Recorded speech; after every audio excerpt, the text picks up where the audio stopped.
Hello, everyone. You're welcome. And this is still our topic on worship. In the past two episodes, we have been discussing worship as it relates to music, songs, singing. But this time around, we want to look at worship differently. So we're going to be looking at majorly two aspects, of worship. So we need you to understand that worship is not all about singing. It's not all about, songs. It's not all about, music. So there are other aspects to worship. And I'm still privileged to have Beke right in this studio with me. You're welcome. Thank you. Yeah, so talking about worship, we're going to look at worship in terms of giving. Giving is actually an act of worship. Becky, what do you have to say to that? Yes, giving is an act of worship. It's just like we discussed about what worship is. Louder. The focus being God, being Jesus Christ. Now, when we give in the house of God, when we give, we are, because first of all, the monies that we give, because we give money, it's an offering, is from our activities, our labor, as it were, or bless, and also the blessings that God has blessed us with. Mm-hmm. Just as how the 24 elders cast their crown, you see something that is of them, they are releasing. Do you see? Mm-hmm. So our offering is an act of worship that we present to God, but we have to do it the right way, in an acceptable way. So when you give an offering, it has, you know that you're giving something to someone who is worthy of your admiration, your reverence. So whatever it is you're giving it with that reverence, with that adoration. So that means your heart should be in your giving. Yes. You can't just get to church and drop your offering. Your heart should be in your giving. In your giving. I've actually heard some ministers say that there are people that don't even think much about their offerings. It's on that Sunday morning you get to church, and whatever it is, that is in your pocket, you just dip your hands in and you toss it. No, but if you understand that your offering, your giving is also an act of worship, then you will give thought to it before the service. That means you plan it before the service. You plan your giving before the service, knowing fully well that it's an act of worship. It's not just you doing a donation, making a donation. You are giving in honor of God Almighty. Thank you very much. So, any other? Okay, yes, just like you said, you're giving thought to your giving because of who you're giving it to. You're not giving it to a man. You're not giving it to an organization. Okay, and it's not charity. It's not a donation. It's not a donation. So we're going to look at 2 Corinthians chapter 9. 2 Corinthians chapter 9, and I'm going to be reading from verse 8. And God is able, Amplified Version, okay. And God is able to make all grace, every favor and earthly blessing come to you in abundance, so that you may always and under all circumstances and whatever the need be self-sufficient, possessing enough to require no aid or support, and furnished in abundance for every good work and charitable donation. This has to do with our giving. Because if we read within the context from verse 6, we see a situation whereby Paul was writing to the Corinthians and telling them how to give. He said, talking about sowing sparingly and sowing bountifully. And he said something in that, if we read from 6 to 10, you will see that he said, as you propose in your heart. So just like you said, it's not when you are in church that you start looking for what to give. There is a proposing in your heart before you came to church. So you see, there is a presentation of your offering with thought. There's a presentation of your offering with the one you're giving it to. Alright? Now, Malachi chapter 3 verse 10 talks about the tithe And there we see in that context where the prophet was saying, give what it is you're offering to your governor and see if he will receive it. Okay, so it's not about the amount that he was talking about. It's always about how you do it. The presentation. You're presenting that offering. I can come to church, it's offering time, I dance, I just come, I put in something in the collection box and I move forward without my heart being in that offering. It's not a worship. I just dropped my money. Because worship demands your full attention. Your worship, to God demands your full attention. Your full attention. So even if you're not worshiping by way of songs and music and singing, even if it's in the giving, it still demands your full attention. So when you're giving that offering, your heart should be in it, knowing fully well that it's an act of honor, it's an act of worship to God. This is very interesting, very interesting. And then we also know that we have to present it nicely. Not that we're just going to toss it into the offering bag. As we're putting it, we are mindful that it is God we are giving to. We're giving because he says we should not come before him empty. See? So that makes it an act of worship. That means not every giving is an act of worship. Indeed. Amazing. Indeed. Amazing. Amazing. I can't help but talk about my dear man of God, my pastor, my life coach, Reverend Dr. Chris Oyakilome. In one of his teachings, he said, when you're giving to God, you're not giving to a beggar. So the note has to be clean. And you don't squeeze. You don't squeeze it and throw it in there. No. You give it with dignity because of the person you're giving to.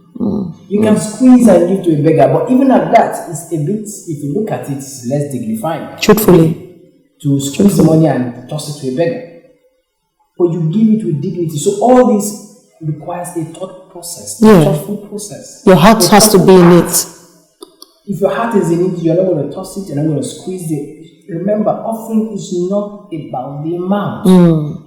It's what you have proposed in your heart before you came. And, Paul was speaking, he said, God loves a cheerful giver. He loves a cheerful giver. How are you going to know if you're cheerful when you give? When you give absent-minded. How are you going to know? When you're distracted. Because if you're not cheerful in your giving, like you said, it's not all giving. That is worship. It's worship. Amazing. So these are the, as it were, elements when it comes to offering as an act of worship. Beautiful, beautiful, beautiful. Thank you so much. And then there is something else. When we talk about worship in terms of service, service in the house of God, service without, when you have it in mind that you were doing something because of God, you put more thought to it. You put more thought to it. What do you think, Brother Bike? Yes. What you said is just like what Jesus said. Jesus is our model. He is. And I love our dear man of God, Pastor Chris. He follows what Jesus does. You see, service to God in the house of God is an act of worship. Service to man is also an act of worship.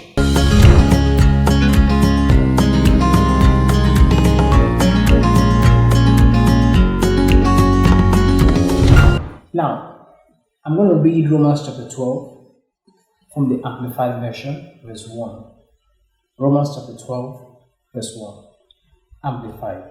Okay. I appeal to you, therefore, brethren, and beg of you, in view of all the mercies of God, to make a decisive dedication of your bodies, presenting all your members and faculties as a living sacrifice, wholly devoted, consecrated, and well-pleasing to God, which is your reasonable, rational, intelligent service and spiritual worship.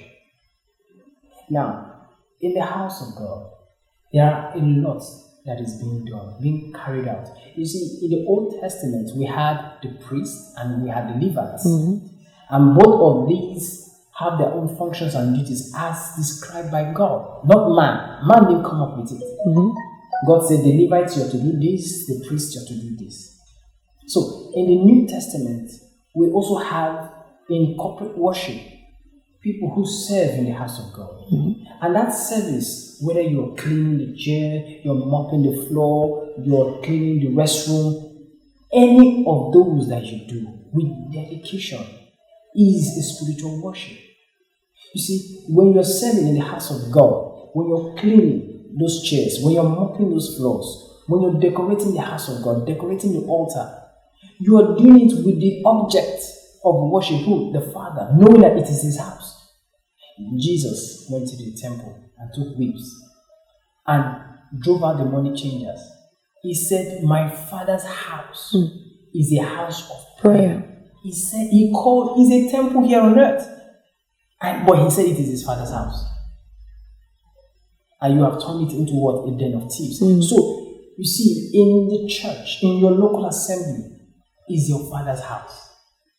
So your service, whatever thing you do, doesn't matter whether you are with the mic or you're cleaning, you're mopping, whatever it is you do, is an act of worship to the Father because it is His house. Beautiful. So you're not doing it with grumbling or complaining. You're doing it with the focus of the Father because it is His house. Awesome. And you know, the beautiful thing is it has its reward. It has its reward. You're taking words out of my mouth because I was going to say that should be the final word, the reward of worship. But before we get into that, can we just touch a little bit on our conduct? We've talked about giving in God's house as an act of worship. We've talked about service as an act of worship. Thirdly, I'd like us to talk about Christian conduct, how we treat one another. If I know that the Word of God has commanded that we should love one another, there are certain things I will not do. There is no law against love. There are certain things that I will not do. The love of God will constrain me to know how to relate to you. There are times that people will permit me to use the word step on your toes. How do you respond? You shouldn't react, you should respond. And if you respond knowing this is what is required of me based on God's word, it could be an act of worship. See? So worship is beyond singing, our life, everything about us should actually read worship. If we're saying that God is number one, we've given Him the first place. What it means is that everything about us should honor Him. Everything. So, very quickly, we'll just talk about the rewards of worship. The rewards of worship. Are there rewards of worship? Yes, there are rewards of worship. But I just want to, say something along the lines of conduct, which you brought up. Now, Jesus said, whatsoever you do to any of these ones, you do to me. But who was Jesus referring to, whatsoever you do to any of these ones? Jesus speaking in the Beatitudes, of course, in Matthew chapter 6, if you give a cup of water to any of these ones, you have given it to me. Some, Jesus said, will say, you visited me in prison. Lord, when did we visit you? When were you hungry and we fed you? When were you naked and we clothed you? Jesus said, you did it to me. So my conduct towards my fellow Christian or towards humans, because Jesus did explain in that story, that account of the Good Samaritan, the Levites, the priests, they all passed by. But this man looked after this one that is there. The Apostle John said something. He said, if you say you hate your brother and you love God, you're a liar. Because you haven't seen God. You haven't seen God. But the brother that you're seeing, you're not doing anything about his matter. So your life, like you said, has to be a life of worship. Dedication to the Father. Every day. And God loves men. He loves the world. It is the world of men. So our response, our actions, our conduct to both Christians and non-Christians alike. Yeah. We should be the God that the world sees. Should be a worship. Yes. An act. Yes. Deliberate. So the reward. The reward of worship. It's amazing. God is very mindful of us. God has pre-arranged a whole lot before we came. Remember, the Lamb was slain before the beginning of this world. Before the foundation of the world, yes. You can imagine how God goes ahead is beautiful. So your offering, so much is talking about offering. Your offering, your service in the house of God. Remember, in a very short statement, the Apostle Paul said, "Your labor of love." You are the labor of love. So if you're working in the house of God, it's a labor of love. You say God will what? God is faithful. He won't forget it, and your reward is there. Hallelujah. Your reward is there. And it's not until we get to heaven. No. God is so mindful. He wants us to have the very best of life, even while we're here on earth. So long we give God his first place, that first place, he would always ensure that we live above the systems of this world. Thank you so much. It's been yet another very insightful time discussing the topic worship. Thank you so much for joining us. Beke, I'd like to say a very big thank you to you. Really appreciate you being here. Until we see you some other time, we will say keep worshiping. God bless you.